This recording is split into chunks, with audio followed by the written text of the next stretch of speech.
welcome. You're watching India Revival Mission on Times Network. I'm Heena Gambhir, and today we are joined by former NITI Aayog Vice Chairman Arvind Panagariya. So thank you very much for speaking with us here on India Revival Mission. Firstly, I want to ask you about Budget 2021. 3 things that you just loved in the budget and 3 things which disappointed you. That's a good question. This 3 and 3 spooks me out a bit. But all right, I think first of all, the budget does provide substantial sum both for vaccine and stimulus, which is one of the things I've been asking for. Second, the budget also announces an incredibly terrific public sector enterprise policy. This is about privatization of public sector units. Although this is a different kind of policy in its potential impact, it is of roughly the same magnitude as the industrial policy of 1991. It may be a little bit of exaggeration, but I think that is how important I think it is if it is actually implemented. Third, I would pick that the government has taken a very important step towards financial sector strengthening. Because in the short and intermediate run, that was extremely important. So the announcement to create an ARC plus about 20,000 crore rupees for recapitalization, those are also very good steps. I could add to that, obviously, strengthening of the financial sector also involves the announcement of privatization of 2 banks. This is going to be quite unprecedented because these are going to be the nationalized banks, and for that legislative change would be required. Plus that insurance company also that the government has announced to privatize. So those are the 3 major steps I would say are positive. But on the negative side, the tariffs have gone up again. Some tariffs have been brought down, but by and large, the impact of the changes announced on tariffs would be to raise the tariffs rather than lower on average. And that sort of is a continuation of the input substitution policy, which I have repeatedly said that, this is perhaps a mistake for us to do. So that's really the main thing. The other things are issues which are of absence, right? I mean, and that is simply understandable because you cannot load up too many things in a single year. But certainly, for example, we would need direct tax reform down the road. What we did in the corporate profit tax is something we need to think about doing in the direct tax reform as well, meaning bringing the rates down and ending all the exemptions. So we need the cleanup there also. So those are the things which I think you could ask for. Okay, so let's now talk about the specific announcements that were made in Budget 2021 by Finance Minister Nirmala Sitharamana. Government has got a big disinvestment plan again for FY22. Opposition's argument here is that NDA is selling family silver. What is your opinion, sir?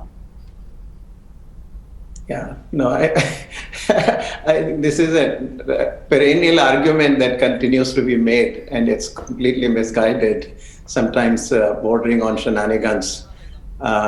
Because, yes, the government would be selling assets, but it will also be acquiring assets. So it's not as though assets are being blown up to, as in a household situation, we would say, selling the silver to, blow it up on alcohol or something. I mean, that's not what the government is doing. The government is swapping one form of asset for another form of asset. So the proceeds will go into either infrastructure building, or they will be spent on education, they will be spent on health or defense. In every one of these cases, you are building up your assets. So, it is exchanging one form of assets for another form with huge improvement in efficiency. because infrastructure, health, education, defense, these are things that the government ought to do, and only the government can really do, particularly when it comes to things like defense or public health, or infrastructure. Private sector can't do this. Maybe in some of this the private sector can participate and does participate, but largely these are items we see as something that the government ought to do. But manufacturing, which is entirely profit-driven activity, is really not for the government. So any manufacturing that serves no public purpose. So if some manufacturing serves a public purpose, as for example in some of the defense manufacturing, we think that it serves a public purpose, maybe that's fine. But large whatever the government wants to sell now is all about profit making, and has nothing to do with the public good or public spending. It's entirely an activity that ought to be in the private sector. So government is 100% right, in my opinion. What do you make of the bold fiscal deficit target that the government has set? Did you expect 9.5% for FY21? Okay, so on the first one, the 9% plus deficit, that's something that has largely happened. It's only the last quarter which is still on, the January-March quarter. Yes. And the deficit really means is that in the last quarter, January to March, the government of India will be spending almost twice of what it spent in the same quarter last year in 2020. So it is an ambitious kind of spending target. So, will they succeed in spending twice of what they spent last year? Maybe. But certainly I think it's a good ambition. And if they fall short, there is no harm. Deficit will be correspondingly reduced by a few, 0.some percentage points. So I think that's all fine.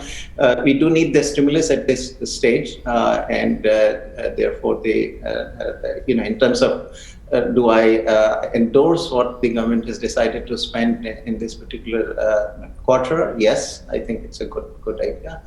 Roadmap for the future, they are reducing this to about 6% plus, 6.5 or so in the FY22, and that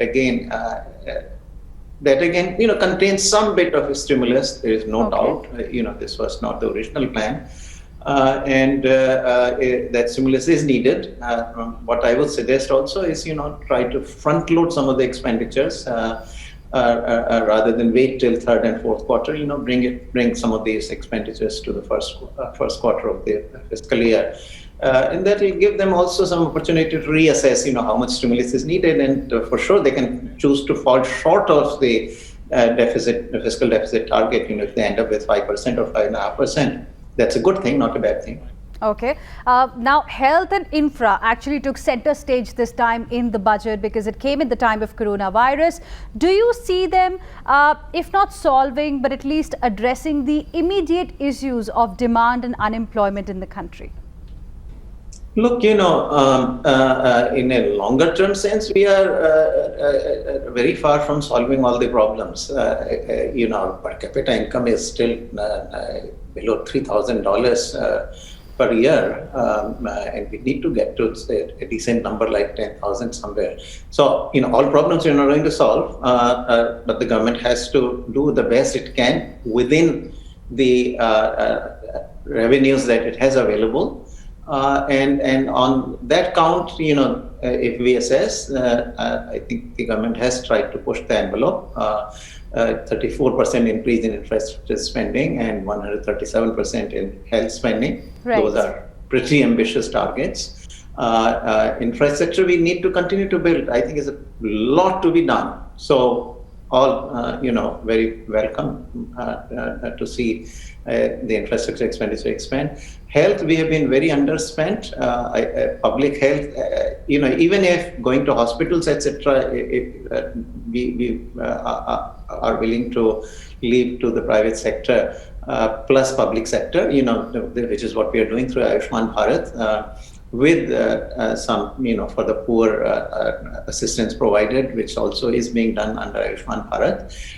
But if the provision of these services we want to leave to the private sector to some degree, that's perfectly quite okay. But public health, the government has to do, and vaccination, for example, that is one of the prime examples of public health intervention, which should come from the government. So I'm glad, even before the budget, I was pitching that the government ought to spend $5 to $10 billion on this. Government has allocated $5 billion and said it would be willing to do more if necessary. So that's the right thing to do. And other part of the health budget also goes into bringing clean drinking water through piped water. That is again a very important public health objective, public health service that the government ought to do. So I think these are all in the right track, in the right direction.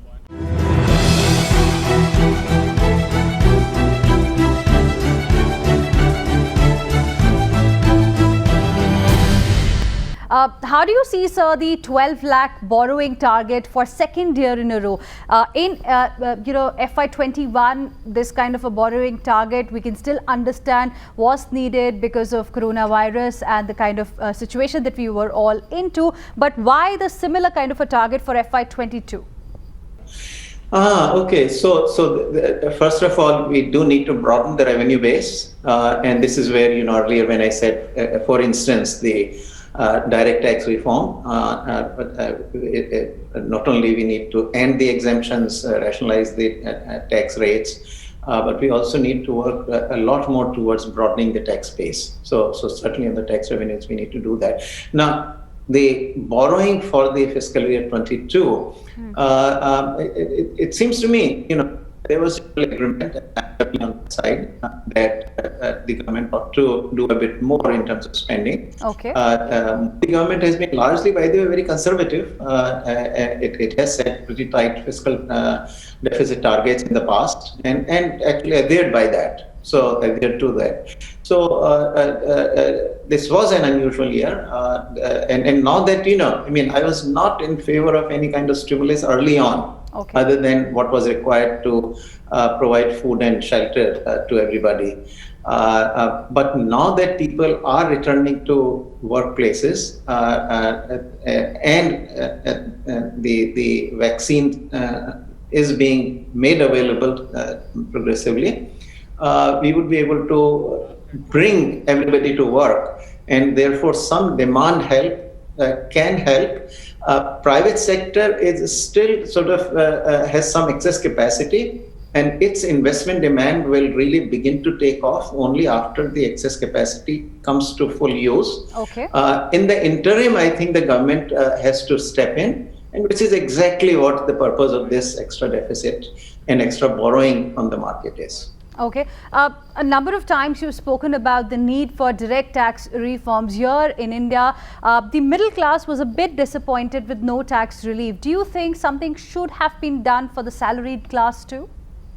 Was it necessary? In the longer run, certainly, we need, as I have said, some sort of direct tax reform to take place. Whether the government, wants to do it this year or next to next, that's a judgment. To some degree, there has to be a political judgment. How much do you want to take on to in a given single year? This year is going to be a transition year, and I understand that all of us have suffered. Even the United States, at Columbia, we have taken some cut in our salaries. Some hardship to everybody, but that's what one has to really be prepared for in a crisis. I'm not, I want the reform to happen, but the fact that it is not happening this year is not because lots and lots of things which I felt that the government needed to do and have written about for almost 20 years. Right. Been done during Modi 2.0, including the labor law reforms, the farm bills, etc. which were done well before the budget, of course. Also, the cut in the corporate profit tax that was also done before the budget. So many things that I have been writing on for almost 20 years have not been done. So one can't be too much more demanding on the government in one single year. Okay. And finally, sir, India has also decided to have a bad bank to solve the bad loan crisis. In 2017, if I recall correctly, you said in one of your interviews that bad bank is not really needed to solve India's loan mess. What is your view today, and what else can Indian government really do to help solve this bad loan mess? So, by the way, if you go further back, you'll see somewhere, well, maybe it was not reported in that way because, I was inside the government, and usually I did not speak about what discussions I was having internally. But I was the first in the government actually in 2015 to push for an ARC or Asset Reconstruction Company or bad bank. At that time, we did not even have the Insolvency and Bankruptcy Code. So I saw, and if you go back, in the India Today magazine, I'd written the cover story somewhere in August 2014, or maybe July 2014, somewhere there. There's a whole cover story on the economy just around the budget time. And there I had said that, the NPA problem is one of the serious problems which needs to be addressed urgently. But once the IBC was in place, I felt that, the process, and so the 2017 interview that you're referring to perhaps is after that. And then I felt that, we then could actually follow the basic market process that every other country follows, that if there are bankruptcies, you take them to the bankruptcy court. And even now, we could have done it that way. In which case, though, in fairness, the recapitalization monies would have had to be much bigger. Right now, the government has allocated about 20,000 crore rupees. And absent a bad bank, there is no way that 20,000 crore rupees would have been anywhere near being sufficient. So the government, I think, has chosen the middle path, a little bit of recapitalization, but mostly relying on a bad bank to take out the bad assets from the books of the public sector banks. So that's an alternative, but to the extent that, I was arguing that we need to move in advance rather than wait, because I had in mind exactly the older situation that in 2015 we waited and did not start the process till middle to late 2017. And we suffered. The decline in the growth rate that happened in 2019-20 to about 4.2% was precisely the result of the weaknesses in the financial sector that crept in because of the NPA problem. The credit growth had suddenly declined very dramatically. So the situation that needed to be avoided, and the government has actually moved in advance. But what is also important for the government is to move quickly to set up this ARC. Okay. Lastly, sir, on one hand, while Modi government is being appreciated globally for its bold reforms, but on the other hand, there are many roadblocks within the country that Modi government is facing, be it the issue of land reforms or the much-awaited farm laws. We all know what is happening on the ground. What is your point of view on this? Yeah. My assessment is that our perceptions are very much governed by what is visible, and we really don't see the invisible. What do I mean by that? Well, farm protests were visible. The government could not get enough votes to pass the Land Acquisition Amendment Act in 2015. That is visible to us. What is not visible is that all the other reforms, and there are tons and tons of things that we have done since 1991, were passed. There were no protests. They went through. People were happier. The economy did much better. Poverty saw a massive decline. All of that happened. Only the economists know it, who study these things. but everything, but the public perception is totally then dominated by what we see on the Delhi border currently, or what we saw on Canada. So I'm not so pessimistic. I think this is an issue that the government is not going to politically resolve. Not it's really investment into political rather than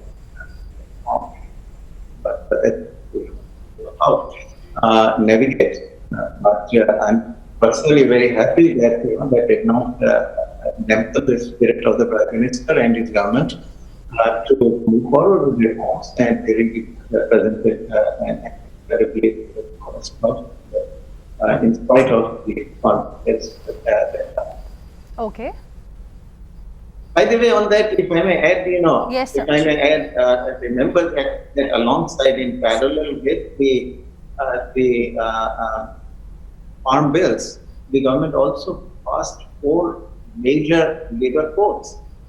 And those are the reforms which, like the farm reforms, were awaited for 30 years. In fact, discussion on labor laws had actually started, reform of labor laws had started well in 1991 when the first set of reforms were being done. So, whereas for the farm bills that started around 2000, about 10 years later, so the history of reform, of the need for reforms having been recognized is older actually than that for farm bills. And yet, they were done just now. Everybody thought if Vajpayee government had actually around 2001 or 2002 mooted the idea, they did discuss labor law reforms, but then found that they will not be enough support for them, so they didn't do it. So in some ways, this was a more contentious issue, but largely I think this has been implemented. So like nobody seems to know it other than me. It's not, this is where we have to, we economists have to observe both what is visible and what is not visible.